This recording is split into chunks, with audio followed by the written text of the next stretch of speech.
Joseph എങ്ങനെയാണ് Canaan ദേശത്ത് നിന്ന് ഈജിപ്തിലെത്തിയത്? യാക്കോബിൻ്റെ മൂത്ത മക്കൾ ആടുകളെ തീറ്റിക്കൊണ്ട് അകലേക്ക് പോയിരുന്നു.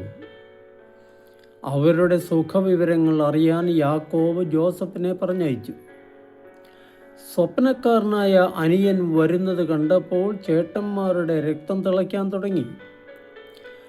അവർ അവനെ കൊന്നു കുഴിയിലെറിയാൻ പ്ലാനിട്ടു. മൂത്ത ജ്യേഷ്ഠൻ റൂബന് അനിയനെ രക്ഷിക്കണം എന്ന ആഗ്രഹമുണ്ടായിരുന്നു. അവൻ പറഞ്ഞതനുസരിച്ച് എല്ലാവരും ചേർന്ന് അനിയനെ ഒരു പൊട്ടക്കിണറ്റിൽ തള്ളിയിട്ടു. അനിയനെ സൂത്രത്തിൽ രക്ഷപ്പെടുത്താമെന്നായിരുന്നു റൂബൻ്റെ പദ്ധതി. പക്ഷേ റൂബൻ എവിടേക്കോ പോയപ്പോൾ മറ്റു ചേട്ടന്മാർ മിദിയാൻ കച്ചവടക്കാർക്ക് 20 വെള്ളിക്കാശിന് അനിയനെ വിറ്റു. അവരവനെ ഈജിപ്തിലേക്ക് അടിമയായി കൊണ്ടുപോയി.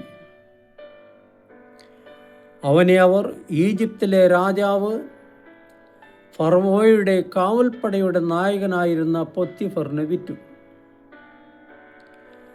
യാക്കോബിൻ്റെ ഓമനപുത്രൻ ഈജിപ്തിൽ അടിമയായി. നിഷ്കളങ്കനായ ജോസഫ് സഹോദരന്മാരാൽ തിരസ്കരിക്കപ്പെട്ടു, വിൽക്കപ്പെട്ടു. നൂറ്റാണ്ടുകൾക്ക് ശേഷം ദൈവപുത്രനായ യേശുവിന് സംഭവിച്ചതും ഇത് തന്നെയല്ലേ?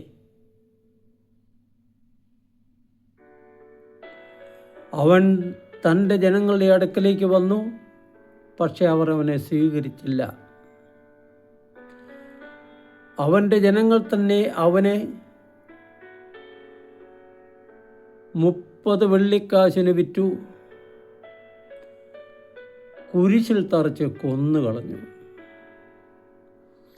ജോസഫ് യേശുവിൻ്റെ ഒരു മുൻനിഴലാണ്.